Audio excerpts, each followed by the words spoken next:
I want to close with this. Sticking in the vein of baseball, do y'all think that the Spanish players in the league and the Mexican players in the league and the Colombians and Venezuelans should start kneeling during the national anthem during the national anthem? Yes, I Because of do. what they do. Yes, I do. That's what I'm saying. Yes, I bet they won't. I feel I bet like they won't. this on that. I feel like this right here on that right there. I feel like everything that we went through, because they're gonna have Mexican lives matter coming out real soon, because they literally in Florida by the Everglades, there's a place where they are literally going to put a housing for immigrants that they go snatch up, and it's fit to be the most viewed thing people have ever seen in their life, and people just gonna see human beings being taken and put into these cages, all because they're not from United States. So yes, I think they should. Boy, miss me with that bullshit. I bet you they won't kneel at the baseball game. The American anthem gonna turn into Ice Ice Baby. Play with them white folks if you want to, nigga. Play with them white folks if you want to, nigga. Play with them white folks if you want to, nigga. I don't even know if because like I'm not sure how it works, Bo P, with regard to work visas. You know what I'm saying? I mean, it ain't about that. It's about what they doing to your people. It ain't about the damn work visa. You living good. You're a baseball player. You living good. But it's like Colin Kaepernick. He was living good. He had to do what he did. I'm saying, are these guys so patriotic to their own homeland that they go, fuck it, I'm gonna just turn my back to that. I learned a lot of them, not all of them, but a lot of them be like, look, my daddy ain't had no papers, but he went through this and stood in line and did all that. And so if y'all want to get right with America, y'all got to do the bullshit instead of being like, nah, it's a bunch of bullshit laws. Like there's an invisible line that y'all trying to say. Hey man, we can't decide which laws is bullshit after you done broke them. Yeah, you don't broke them. I can tell you right now that be half our fucking problem. That be half our fucking problem. You want to complain about the lunacy of a law after you done broke it, but you use the laws to your benefit when it works for you. The court system is some bullshit till you want to sue a motherfucker.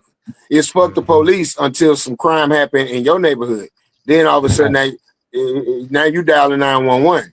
You know what I'm saying? Your home get invaded. Nigga pull a pistol on you. Now you want to know where the cops at. You know what I'm saying?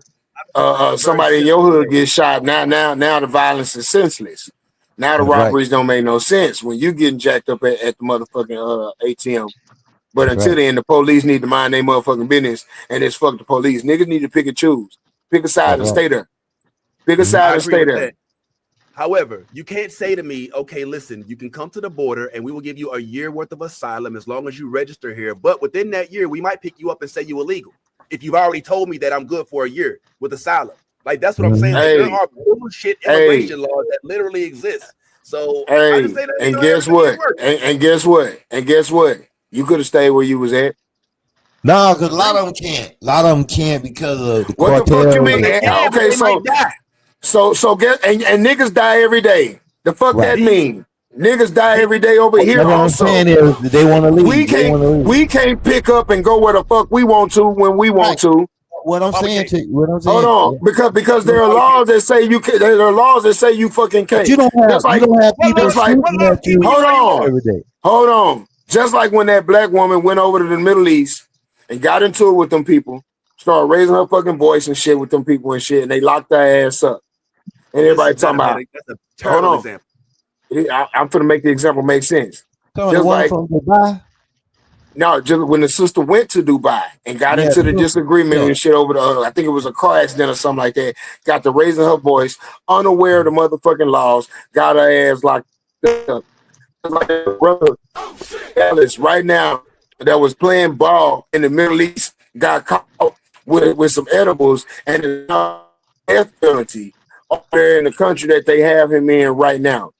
Hey, bro, you can't be somewhere else talking about how them folks need to operate their goddamn laws. If you wanted to be over here that bad, then you could have acquired legitimate residency. What you cannot do is be over here illegally, and then when they decide it's time to boot your ass out, now you mad. That's just like if I say, Vince, you can come stay with me. Hold on. If I say, Vince, you can come stay with me until you get on your feet. And then one day I come home and the refrigerator empty, the sink full, is stinking that motherfucker, and you digging in your feet on the couch. Talking about, what's up, bro? Hey man, you know what? I know I said you can stay until you get on your feet, but it's time for you to get your shit and get the fuck on. Nah, yo, you. And if anybody's, that's not people gonna be like, Ron, you wrong for putting Vince out.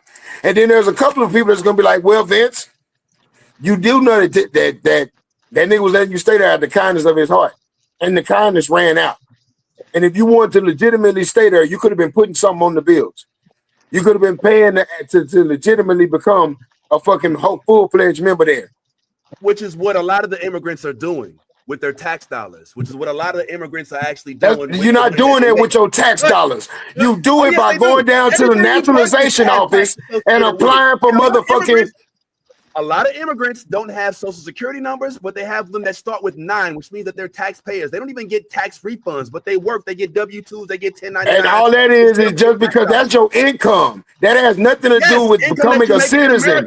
That has nothing to do. That has nothing to do with the citizenship process, Vince. There's a lot of folks that do not work, that do get paid by the government, that also are not getting kicked out. But there are people that are working, that are contributing to the schools, to the highway system. None of that has nothing to do with becoming a citizen. Let me go back to your analogy, because this all sparked from me saying there are bullshit laws, and I do agree. I do think that they're right, and I agree with you. Yeah, if you know what it is up front and then you decide to break that law, that's on you. That's why I don't get mad at the government for me having charges for weed, because I knew, even though it was dumb that weed was illegal, it was still my decision to smoke it. It was still my decision to have it. It was still my decision to have it in the car when I got pulled over. Those are decisions that I made, but I still think the law is dumb. Just like when laws for child support, right?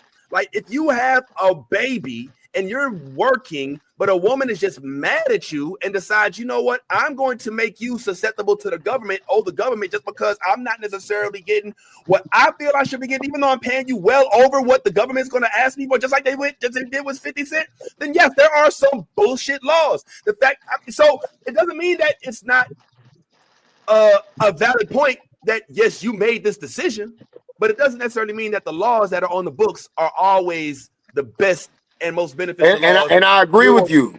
And I agree with you. But what I'm saying is you can't fight the law on the pretense that it's bullshit after you've already broken it. You can, but you shouldn't. I agree with you. That's a faulty defense. Why? Well, you're being held accountable for breaking this law. I shouldn't be held accountable to begin with because it's a bullshit ass law. Granted, but you're still being held accountable for it. Yeah, well, all right. Like there's some. That $92 million in taxes Mexican paid last year. They don't care about that. No, they don't care nothing about that because it has nothing to do with the naturalization and immigration process. That has nothing to do with the to become a citizen. And a lot of times, the people that are being deported don't even have an application on file to become a citizen. You was just in this motherfucker operating willy-nilly. Look, number one, I don't have a dog in this fight. You know what I'm saying? So I'm not necessarily here caping or capping. At the same time, look, let's not sit here and act like all laws are great. Okay. If my daughter. Nobody said that. Nobody said that. Okay, listen. If my daughter, right, wants to go to school and open up a book about Marcus Garvey, unaware that this new administration has made that illegal, then we have the right to be mad, bitch, moan, and cry, and then go scream about it. That ain't got shit to do with what we talking about. Let me say this. Now, say I don't remember the day he gave them to get out of the country. I don't know if he gave them a deadline or he just started overnight, like this is what we're going to do. Even so, if he gave them a deadline to get out of the country, and they said, well, we get locked up if we go to the airport because we don't have the right credentials. How are we going to get out of the country? We can't get across the border. You're going to lock us up. You're going to know who we are. He didn't give him a deadline. He said, like, by this time, all y'all need to be gone. It's just one day. I don't know if that But happened or he not. did. But He I'm saying did. The government did offer amnesty. They said if you leave right now on your own volition, you can come back.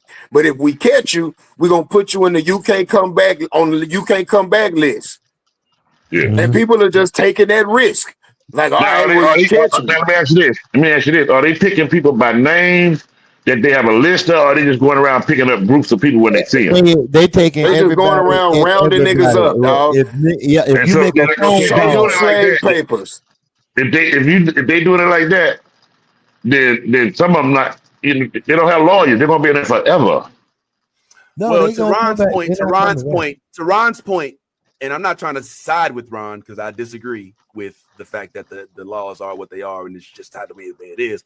But to piggyback on him, the same way a lot of folks that we're reading about knew the perils of crossing the borders into Mexico, going through the coyote trails where there's no protection, and they're taking their children through these rivers. The same way that they knew that these perils did exist is the same mentality that they should have, according to him, when they're in the United States and they know that they're committing the law. It's like just because you're trading the cartel for the United States government doesn't mean that there's still not peril. So he's right in that, yes, you knew that you were assuming a risk, and you might have gotten a little, I don't want to say cocky, but a little comfortable, right, with the fact that a lot of the prior presidents may not necessarily have taken this as a priority. That's why a bunch of them came over here and had a lot of kids, because those kids were being given birthright citizenship. All right. Yeah, and a lot of those kids are now paying for a lot of things that the people in their neighborhoods. And that's why during Trump's last administration, people were so upset, because he was saying, okay, I get that your kids have birthright citizenship. I'm gonna deport your kids too.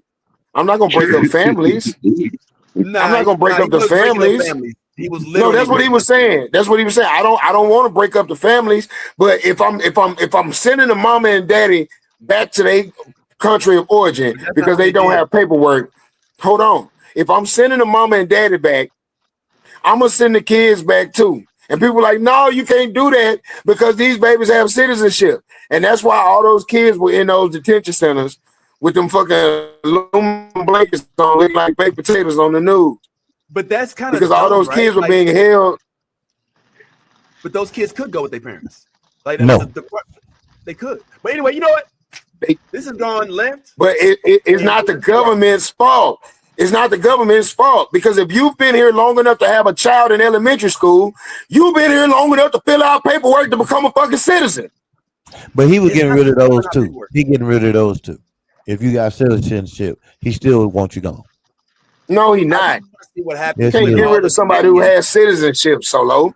Man, they took a couple people who had to prove that they really had citizenship. It was on. If you got to prove it, then you got to prove it. But once they proved it, you can stay. But if you don't have it on you, bruh, you out of gas. Yeah, just like if you ain't got your ID on you, your ass will get locked up.